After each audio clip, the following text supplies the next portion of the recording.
So, welcome mga kabendo.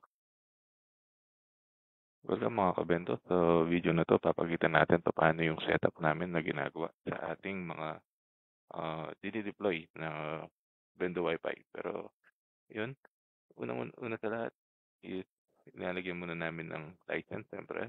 Ayan, mga subscription license muna ang ginagamit namin para sa benta. So, 500 lang. And then after a year, malamang nakakumita na rin or uh, kumita na yung bendo and then makapag-purchase na ng ng business license na nasa depende kung magkano yung pricing. Pero ito 500 makapag-start ka na full version na walang limitation. So, yun yung unang ginagawa namin. Ayan is Wi-Fi rate. So, depende kung may data ka or wala. So, sa amin yung setting namin kasi is walang data rate.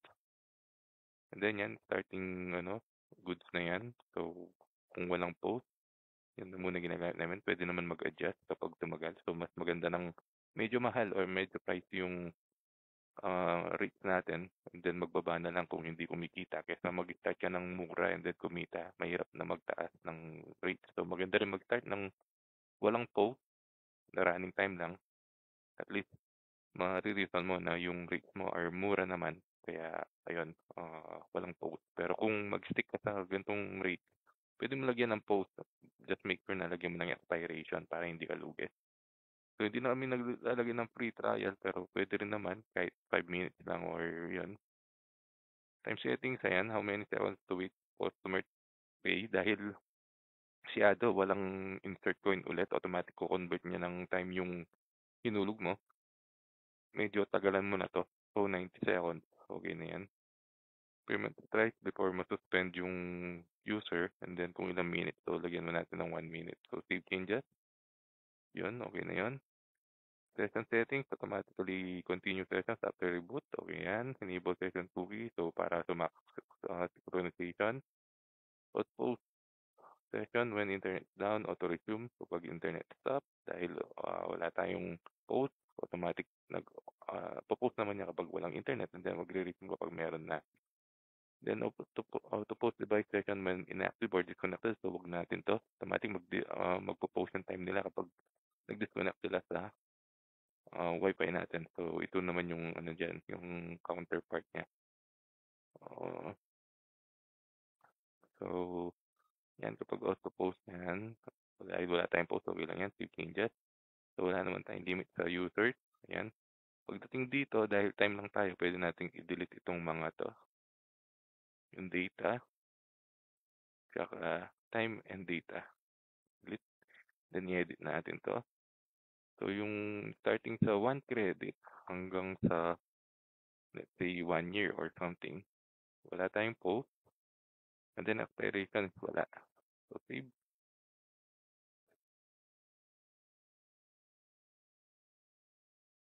So, sobra pa sa 1 year, pero depende sa ihulog nila.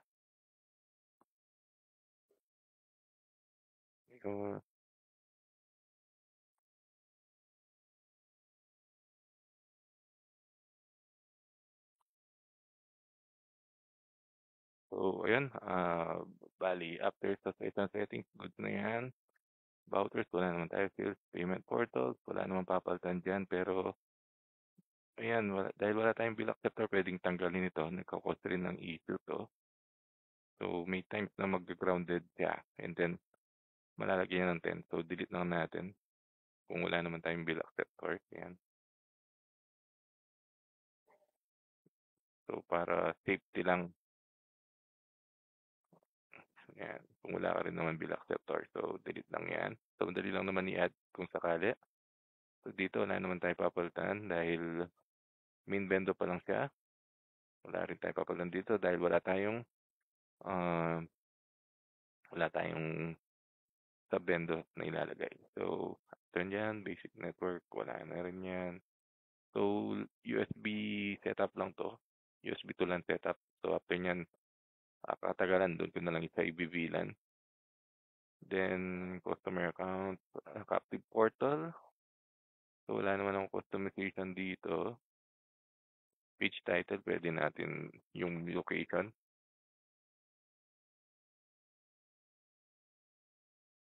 Yan. Didirect tanggalin natin.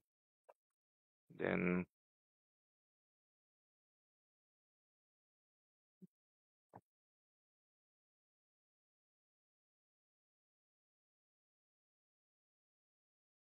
ayan, kunin lang natin yung marketing natin. So, save changes. Background image, ayan, yung mga button, tatanggalin natin. So, buy load, wala tayo. Rates button, buy voucher. Voucher button. So, account button. Gcash, wala rin. Mute and mute. Set button. Charging. So, save. So far, yan lang muna yung settings natin. So, tanggalin natin yung pop-up. Yan, save. Then download ko lang yung mga customization natin or alam ko wala pa dito sa PC ko. So, kunin lang natin yung sa Vendo.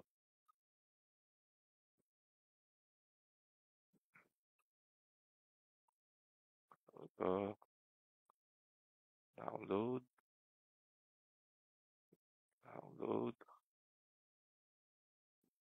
Download. Download. Ayan. So, yung mga branding natin.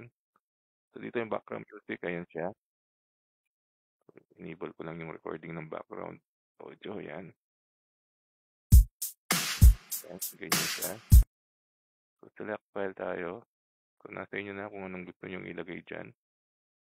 Download. So, ayun, na-download na pala. So, ito na lang. Wagi, sige na. Okay, countdown. And yan yung background music natin. So, dito gagamitin natin ito. Maari mo nang simulan ang paghulog ng coins. Ang Wi-Fi Vendo na ito ay tumatanggap. So, halos same lang sila nitong isang to, countdown background sound, pero ito na lang payment.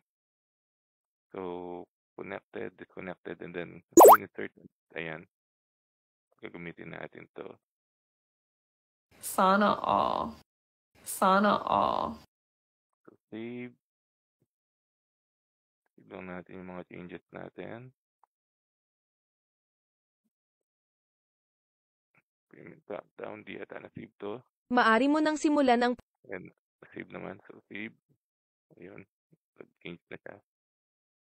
Dito rin, save. Ayun, okay.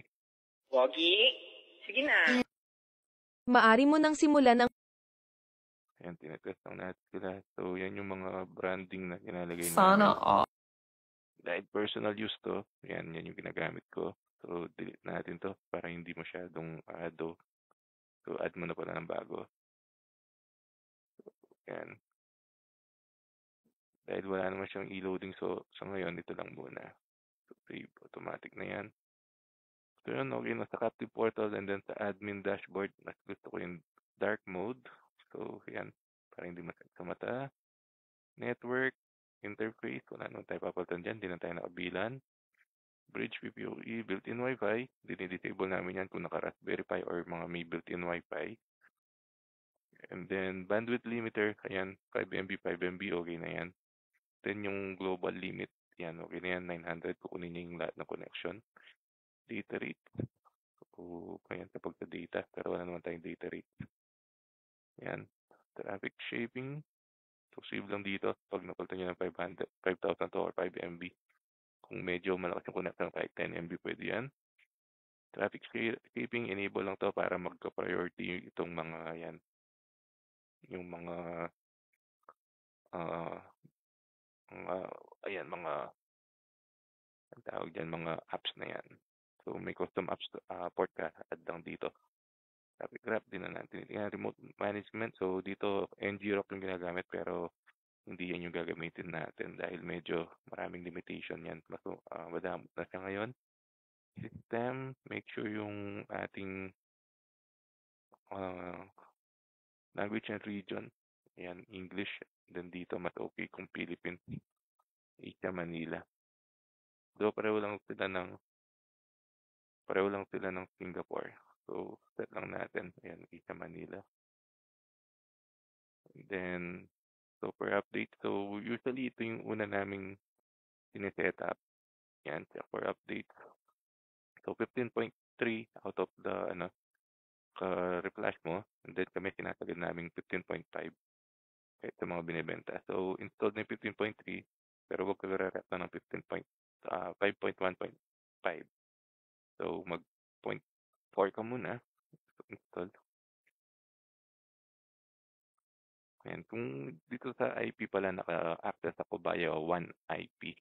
So via wired ako, hindi ako nagwa-wireless. Na-test na rin naman yung quality ng wireless. Good naman. So yan, after niya mag-download, na-install naman siya. Ayan, successfully. So restart lang natin. Hard restart. And then mag-install siya.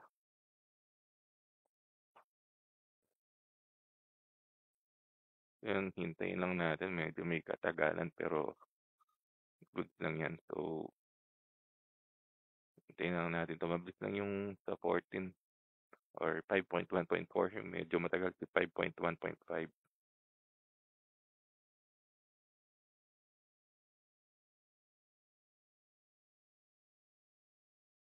Ayan, nagre-refresh naman siya mag-isa. And then makikita mo dito yung update niya. Kung nag-start na siya or hindi pa. So, dun sa 5.1.5 na update, ipopost natin yung video. Kaya sa 5.1.4, mabilis lang yan.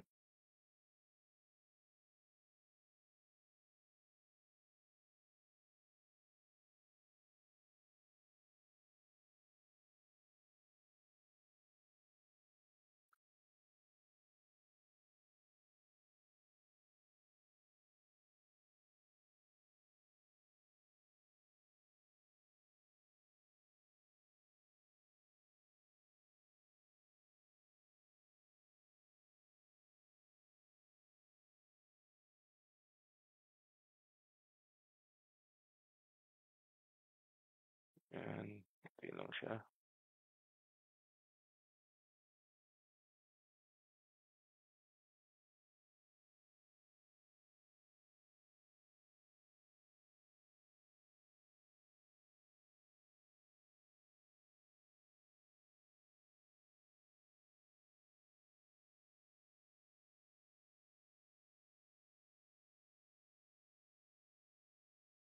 Yan. So, system starting up na siya. Tapos na siyang mag-install.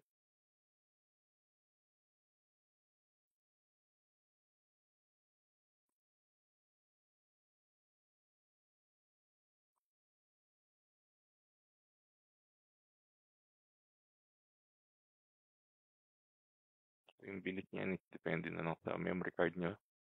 So, hindi na siya gumagamit ng internet dahil na-download na siya kanina. Yan, bilis na lang yan. Wala naman yatang 2 minutes.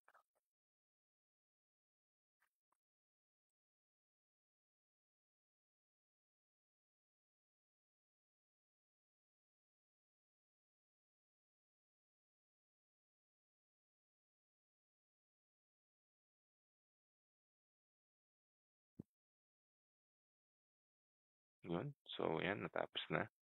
Then, ulitin na natin, check for updates. And then, install natin yung latest. Yan, 5.1.5. So, mas maganda na naka-latest ka para at least yung mga latest nilang update is naka-apply. So, wala naman difference masyado yan. Yan. So, dito, ulit lang siya. I-restart lang yung machine. Then, hindi na natin hihintayin sa recording. So, kakat ko na muna dito. Kasi medyo matagal tong 5.1.5. So, i-cut ko na muna yung recording and then mag-recording ako ulit mamaya kapag natapos na yung update. So, ayun, natapos na yung update niya. So, naka 5.155 na siya. Ayan, so installed na yung latest. So, after dito sa software update is sa plugin naman. So, install plugin. So, pwede naman na sabay-sabay na to. Mag-control click na lang. So, chat, naka-install na siya. Speed test. Ayan, more info. Terminal yan, kailangan yan. FB Messenger, kung lalagay mo yung FB mo. Not fixer, hindi naman. QR reader, mini browser yan. Dropbox, kung nagba-backup ka ng config, PPOE server, kung mag-PPOE server ka, add na rin natin. Yan, GPU. So far, okay na yan. So dito, install lang yung latest. So install. Then install. Dito mabilis lang din. And then once na nag-change ito ng nagpapa-restart is good na, tapos na. So okay na yan. Okay. So pwede silang install ng sabay-sabay before mag-restart and then mag-hard restart na lang nun. So yung matagal yung installation dito yung PPPoE server kaya huli siya. Ayan. So FB Messenger. So nasa inyo kung i-install nyo pa yan.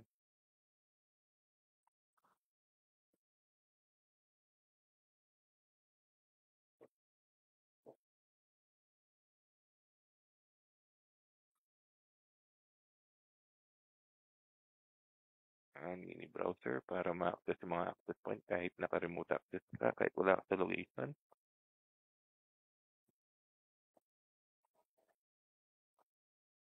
And then to lastly, yung PPOE server. Kung maglalagay ka ng mga PPPoE na router. So dito rin kapag CCTV, kailangan naka-PPPoE ka para makapag-connect ka ng CCTV sa network. So medyo, medyo magastos or ayun, kailangan mo ng another router para sa mga magko-connect ng CCTV. Unlike sa ibang, sa mga ibang software tulad ng LPB, i-allow Mac mo lang. So, nagano na siya. Makakukonek na yung CCTV. Pero ito, based on experience, yung pinakamadaling way at workaround para makonect ang CCTV sa PPPoE or sa ADO is via PPPoE. Yan, may katagalan lang yung PPPoE server pero ayan, hintayin na natin. After nito is mag-hard reset. So, optional lang din naman pero maganda lang ngayon pa lang i-set up mo na yan habang hindi pa na-deploy kaysa kapag naka-deploy na and then may mga users na, may mga client na doon ka mag-install niyan, medyo hassle sa kanila.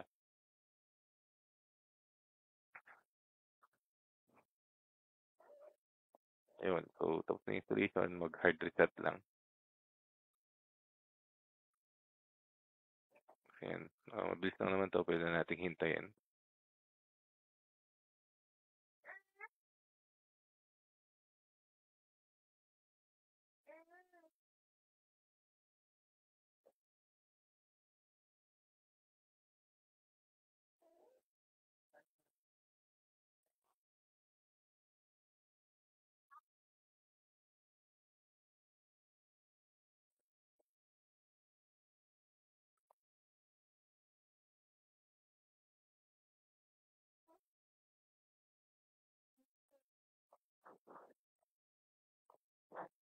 Yun, so starting na siya.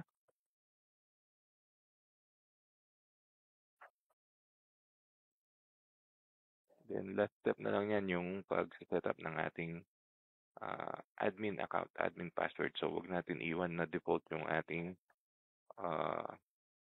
password para hindi ka ma-hack or kung may alam ng software nyo, hindi mapasukan yung admin and then makapag add sila ng users or modify na kanilang time.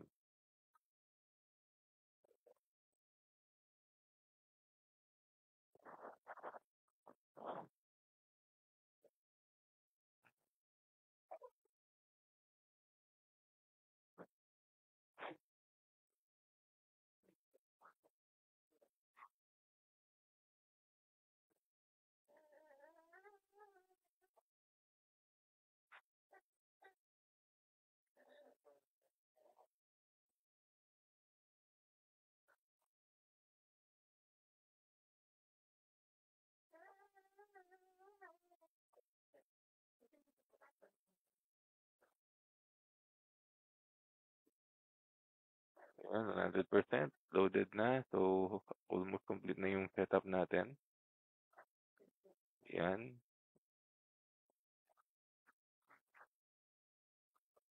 sa admin na lang and then my profile. So dito, palitan mo na lang yung admin password. So admin. So yun, after mapalitan dito, goods na yan. So yun yung complete guide namin para sa mga initial setup ng mga Bendo Wi-Fi namin. Yan yung ginagawa namin configuration. So nasa inyo kung gusto nilang gayahin o i-apply rin sa mga ADO machines niyo. So yun, thank you for watching and then until our next video. So salamat.